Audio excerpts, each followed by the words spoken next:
بسم اللہ الرحمن الرحیم۔ السلام علیکم۔ زندگی میں کام آنے والی بہترین باتیں۔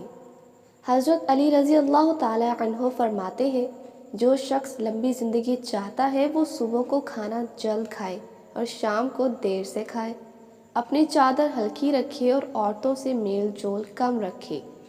پوچھا گیا کہ ہلکی چادر سے کیا مراد ہے؟ فرمایا، قرض کم لیا کرے۔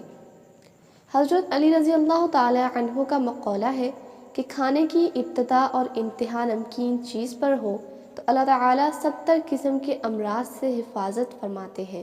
نیز آپ صلی اللہ علیہ وآلہ وسلم کا فرمان ہے کہ روزانہ عجوہ کھجور کے ساتھ دانہ کا استعمال پیٹ کے تمام کیڑوں کو ختم کر دیتا ہے، اور جو شخص روزانہ تازہ منقع کے 21 دانے کھاتا ہے وہ مرض الموت کے سوا کوئی جسمانی مرض نہ دیکھے گا۔ اور کہتے ہیں کہ گوشت کھانے سے گوشت پیدا ہوتا ہے، اور یرید عرب کا مرغوب کھانا ہے، اور گائے کا گوشت بیماری ہے، اس کا دودھ شفا ہے، اس کا گھی دوا ہے، اور اس کی چربی سے اس کی باقدر بیماری کا اخراج ہوتا ہے، اور مچھلی بدن کو پگھلاتی ہے۔ کہا جاتا ہے کہ شہوانی قوت تازہ کھجور سے بڑھ کر کسی شے میں نہیں۔ کہتے ہیں کہ خوشبو دماغی قوت کو بڑھاتی ہے اور بینائی کی کمی دور کرتی ہے، تاہم کثرت استعمال پسندیدہ نہیں کہ اس سے خشکی پیدا ہوتی ہے۔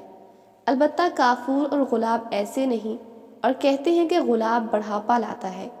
یہ بھی کہا جاتا ہے کہ نرم لباس خون بڑھاتا ہے، کھدرا لباس خون چوستا ہے، اور یہ بھی مشہور ہے کہ زیادہ خوشی شدت غم کی نسبت زیادہ خطرناک ہے، کیونکہ مسرت کی تاثیر میں برودت ہے، اور برودت حرارت کی نسبت زیادہ مہلک ہے، اور غم کی تاثیر گرم ہے کہ وہ جگر سے پیدا ہوتا ہے۔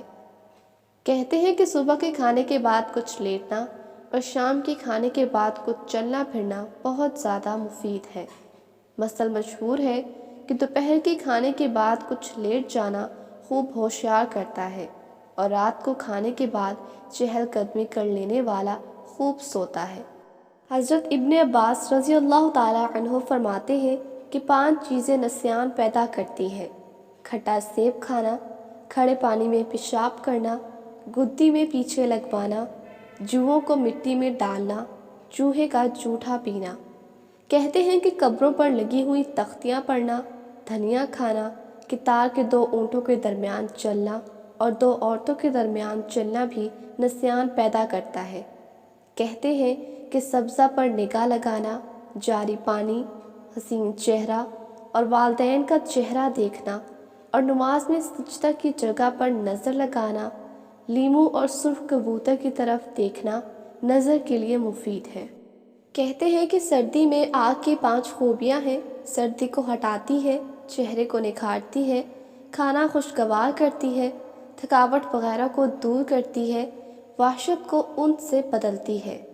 فقیہ ابو اللیث رحمۃ اللہ علیہ فرماتے ہیں کہ ابن مقفع کا قول ہے کہ جو شخص ہم بستری کے بعد پانی سے استنجا نہیں کرتا اور پتھری کی تکلیف میں مبتلا ہو جاتا ہے تو اسے اپنے نفس ہی کو ملامت کرنی چاہیے، لیکن فقیہ رحمۃ اللہ علیہ فرماتے ہیں کہ استنجا کر لینا گو جسمانی صحت کے لیے مفید ہے، نہ کرے تو امید ہے کہ نقصان نہ ہوگا، کیونکہ حضرت ابن عمر رضی اللہ تعالی عنہ فرماتے ہیں کہ نبی کریم صلی اللہ علیہ وآلہ وسلم بحالت جنابت بلا استنجا کیے بعض دفعہ سو جایا کرتے تھے۔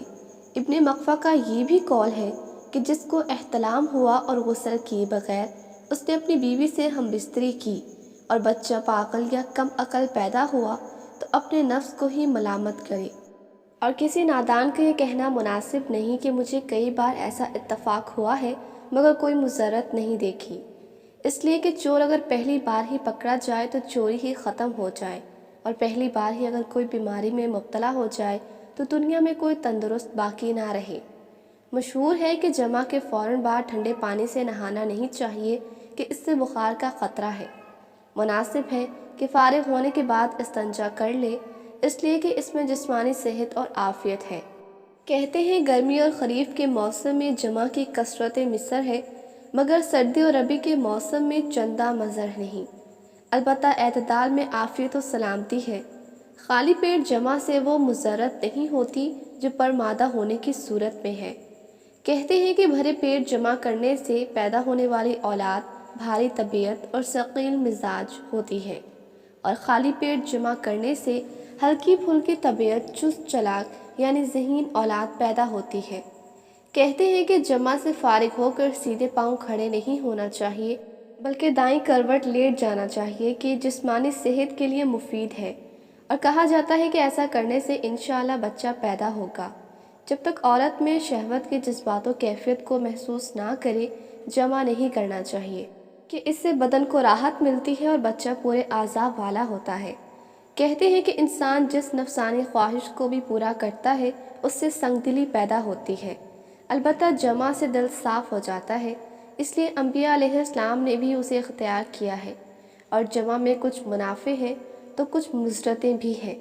منافع کا تو یہ غم ازالہ یا اس میں کمی ہو جاتی ہے، اور کہیں حرام میں دل اٹکا ہوا ہو تو ٹل بھی جاتا ہے اور دل وسوسوں سے صاف ہو جاتا ہے۔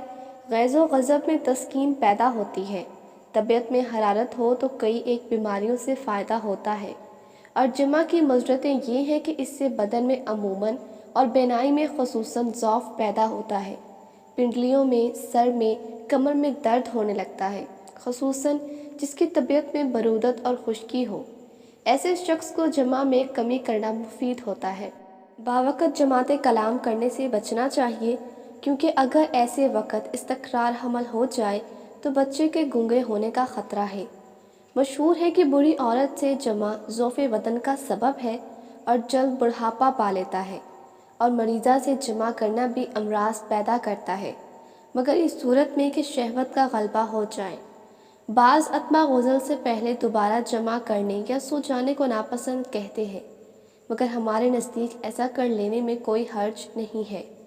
اس سلسلے میں نبی کریم صلی اللہ علیہ وآلہ وسلم کی طرف سے بھی رخصت معلوم ہوتی ہے، اور آپ تو امت کے لیے مجسمہ شفقت تھے، اگر اس میں کچھ بھی مضرت ہوتی تو رخصت نہ دیتے۔ کھڑے ہو کر مجامت کرنے سے پرہیز کرنا چاہیے کہ اس سے بدن میں ضعف آتا ہے۔ فقیہ رحمۃ اللہ علیہ فرماتے ہیں کہ جنابت کی حالت میں بالوں کی صفائی کرنا مکروہ ہے۔ خالد بن معدان نبی کریم صلی اللہ علیہ وآلہ وسلم کا ارشاد نقل کرتے ہیں کہ جو شخص غسل سے پہلے صفائی کرتا ہے، قیامت کے دن اللہ تعالیٰ کے حضور ہر بال یہ درخواست کرے گا کہ اے اللہ، اس سے پوچھیے کہ ہمیں دھوئے بغیر یوں ہی کیوں ضائع کیا تھا۔ جب کوئی شخص سونے کا ارادہ کرے اور مادہ کھانے سے پر ہو تو بہتر یہ ہے کہ پہلے سنت کے مطابق دائیں کروٹ پر لیٹ جائے، پھر بائیں کروٹ بدل لے کہ اس سے کھانا خوب ہضم ہوتا ہے، اور حرکت کرنا اور کروٹ بدلنا اس میں اور زیادہ بھی مفید ہے۔ ویسے آدمی کو بھرے مادہ سونا اچھا نہیں، اس سے سنگ دلی پیدا ہوتی ہے۔ نبی کریم صلی اللہ علیہ وآلہ وسلم کا ارشاد مبارک ہے کہ نماز کے ذریعہ اپنے کھانے کی تحلیل کر لیا کرو، اسی طرح پرمادہ نہ سویا کرو ورنہ تمہارے دل سخت ہو جائیں گے۔ نیز آدمی کو بلا وجہ پیٹ کے بل بھی نہ ہونا چاہیے۔ روایت ہے کہ نبی کریم صلی اللہ علیہ وآلہ وسلم نے ایک آدمی کو پیٹ کے بل لیٹے ہوئے دیکھا۔ آپ صلی اللہ علیہ وآلہ وسلم نے ٹھوکر مارتے ہوئے فرمایا، یوں مت لیٹو، ایسا لیٹنا اللہ تعالیٰ کو ناپسند ہے۔ اور اگر کوئی شخص خوب پیٹ بھرنے کی وجہ سے تکلیف کا خطرہ محسوس کرتا ہے تو پیٹ کے نیچے تکیہ رکھ کر لیٹ جانے میں حرج نہیں کہ یہ معذور ہے، اور باوقت ضرورت گنجائش نکل ہی آتی ہے۔ تاہم ایسے شخص کو اتنا زیادہ کھانے پر توبہ کرنی چاہیے۔ کہتے ہیں کہ کھانے سے پہلے ٹھنڈا پانی پینا معدہ کی حرارت کو کم کرتا ہے، اور کھانے کے بعد پانی پینا معدے کو گرم اور بدن کو موٹا کرتا ہے۔ اور کوئی پھل مثلاً سیب، زرد آلو، انگور، منقہ وغیرہ کھانے کے بعد پانی نہ پینا چاہیے، اس سے معدے میں فساد پیدا ہوتا ہے۔